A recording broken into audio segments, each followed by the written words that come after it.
So what exactly did we need to sacrifice for Etihad to post its first profit in years? Hi there, my name is Kevin and I make honest, unsponsored, and to the point, narrated trip reports about flights and hotels all over the world. This is episode 117 and today we have the mild pleasure of flying on one of Etihad's 787 Dreamliners in business class. The full experience begins in 10 seconds.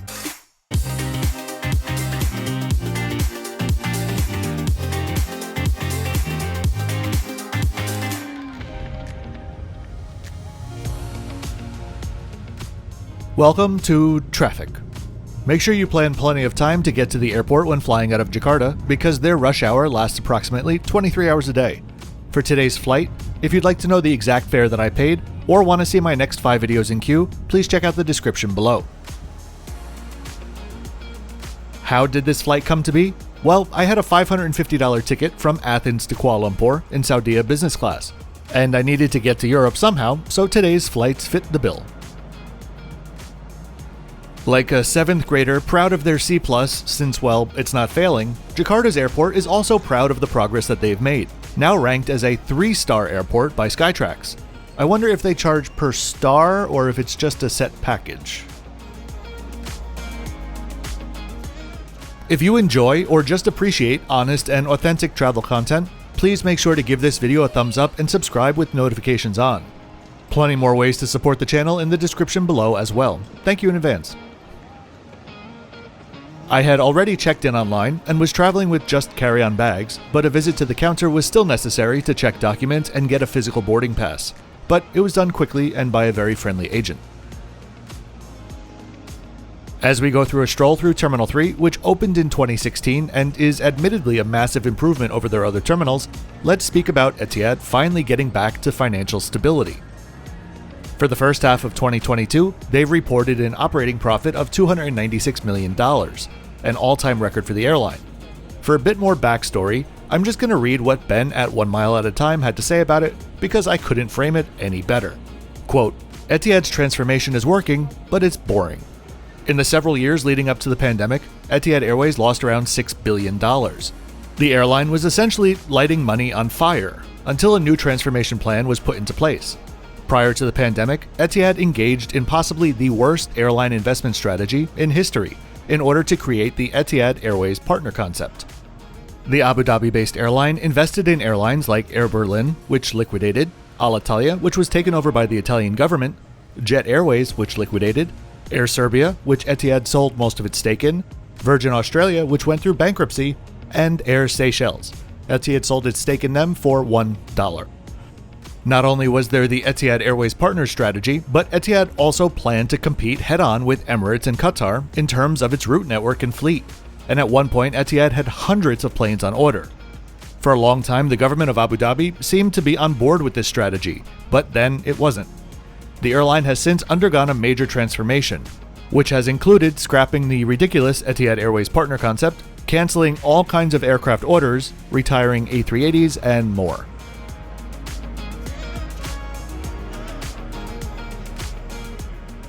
By the way, this is my new favorite way to film an airplane, so you can expect to see it at every single chance that I get. It was also nice to see the aircraft here already well before the flight and the gate all set up.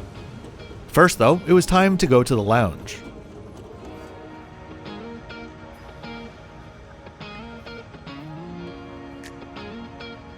I am generally a fan of Plaza premium lounges, but I do believe this one, as the kids would say, is a hot mess. The food was minimal, lukewarm, and unappealing. The space itself was just way too small, and even at around 3/4 full, it felt like you needed to climb over one another. Even if you just wanted a soft drink, you needed to wait in line at the bar, which looked like it suffered from an isolated earthquake. It just all around wasn't great. Oh, and it was actually literally hot too. Luckily, I found one of the seats that had both apron views and was near a vent. Now, it's time to head to the incredibly organized and orderly gate with twice as many gate agents as there were boarding groups.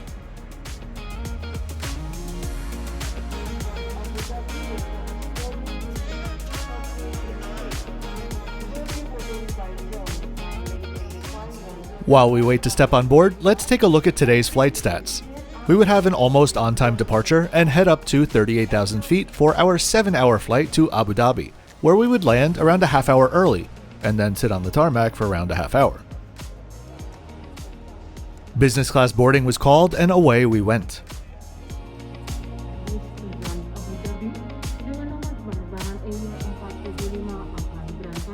I was cut in line by someone half my age and twice as important, and we went through a secondary security screening in the jet bridge.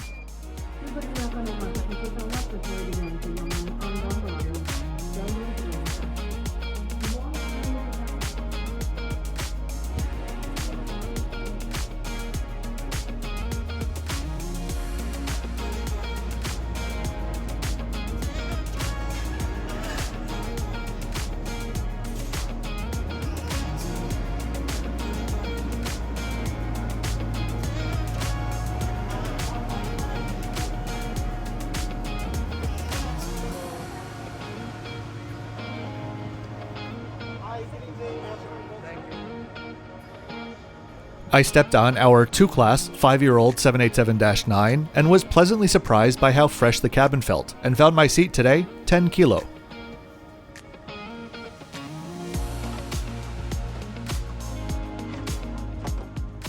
Let's check out the cabin details. These are a custom all-aisle access seat that Etihad began using in 2014, which alternate between forward and rear-facing seats, with a total of 28 seats in a single cabin.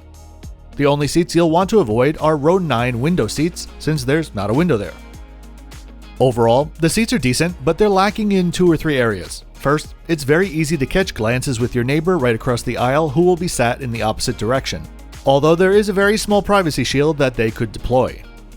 Secondly, the seat itself is lacking a lot of depth at only 15.5 inches on one side, curving to a paltry 13 inches deep on the other. Not great for long-haul flights. Lastly, on the 787 specifically, the seat frame is narrower than the space available, and so the width around your knees is a pretty narrow 20 inches across.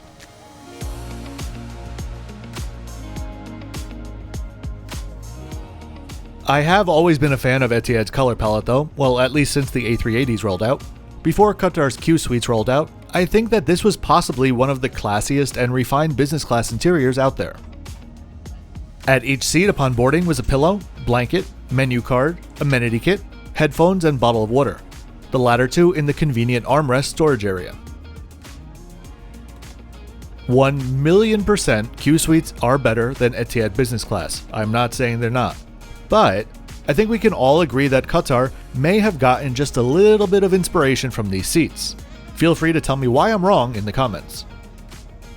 There's a decent amount of space under the footrest for my smallish backpack and a newer generation IFE remote above the table.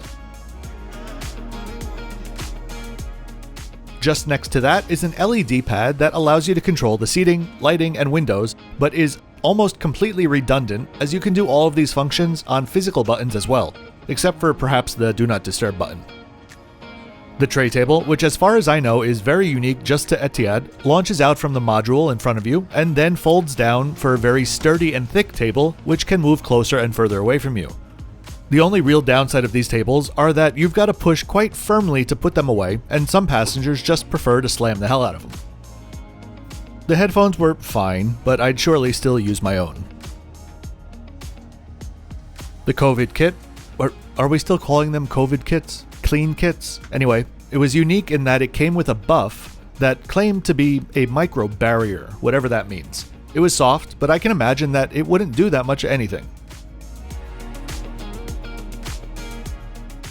The pillow was a nice quality and did at least feel clean. And the blanket, I will maintain until proven wrong in a court of law, is the softest and most comfortable blanket anywhere in the air. The amenity kits were funny.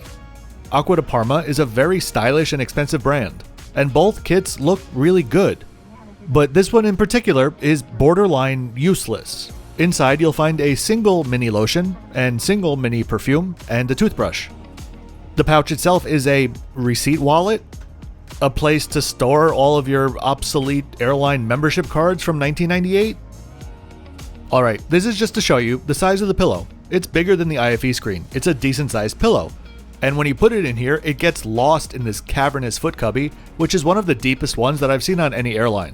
But of course, when your seat cushion is only 13 inches deep, you're going to have to make up for that somewhere. And here we have that frame that I talked about, which robs you of a good 5 inches at your knees. At least it's a convenient place to store some stuff in the flight. The menu is pretty stylish, we'll take a look at it in a bit. And unfortunately, Etihad cheaped out as you'd expect and didn't install individual air vents, but I always come prepared. And here are those physical buttons located on the edge of the table across from you.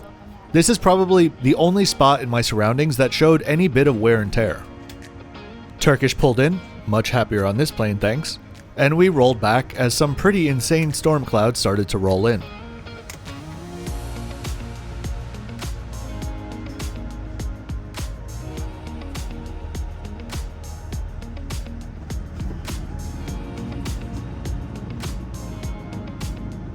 And these are those clouds that I was speaking about. This is just a few minutes later.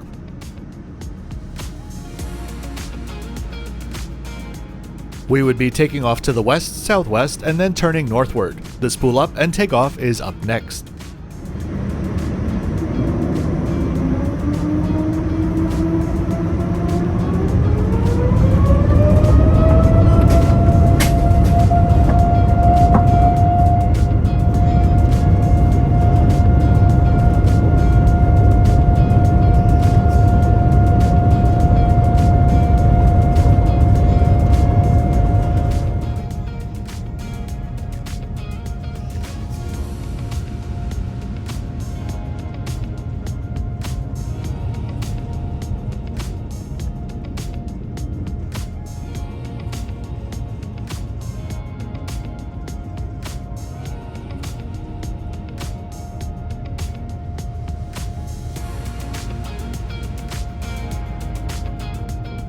We would follow the Great Circle route pretty closely today, taking us across southern India.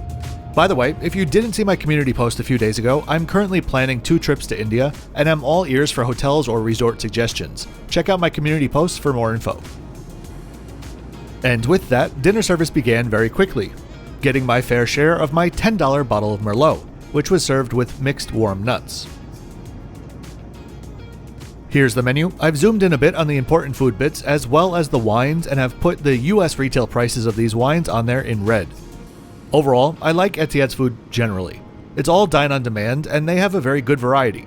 Same can't be said about the wines though.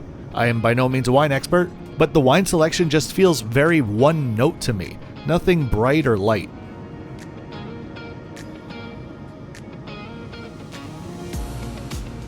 I started off with the crowd-pleasing Arabic Mezze, which was comprehensive. My only quib would be about the super-duper pale olive oil.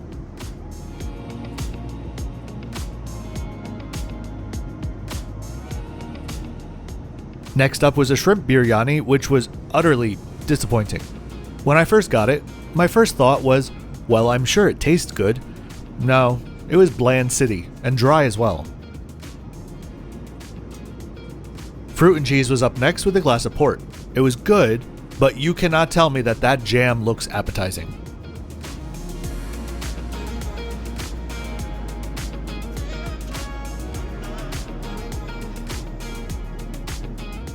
Last up, a jackfruit pudding, which I ordered only because jackfruit is my second favorite fruit, after pomelo in case you were wondering. It was a nice dessert, but I would have never been able to identify jackfruit was even in there.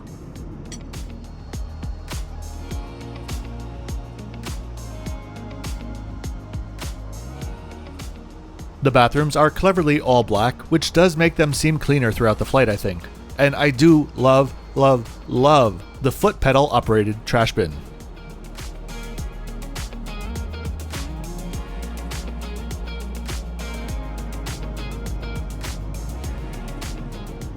Explored the IFE next. The selection isn't half bad with the movie selections that you can see on the screen now. There was certainly something for everyone, as well as multiple live TV channels.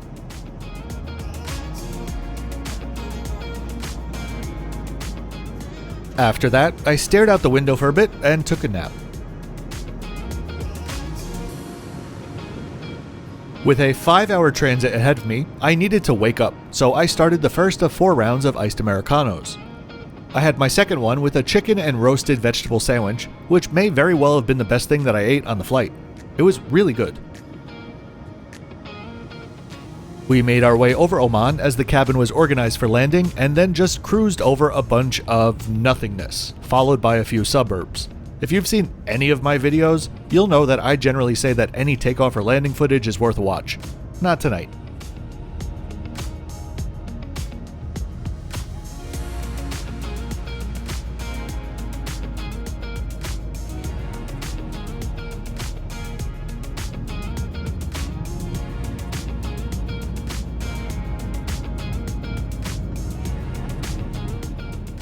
After landing, we made our way towards the terminal, passing the beautiful looking new terminal, which will probably never ever open, and then had to sit on the apron for a while as we were too early for our gate. Finally got a gate, and that is that. As we head into the flip-flop score, what are we thinking? I've been a fan of Etihad for a long time, and had used them many times before in the past when they used to fly directly to Saigon.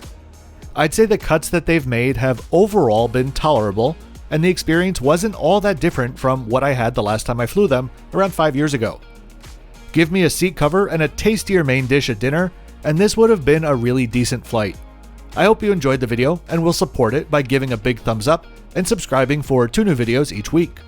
I'll see you next time as we continue this journey on to Milan.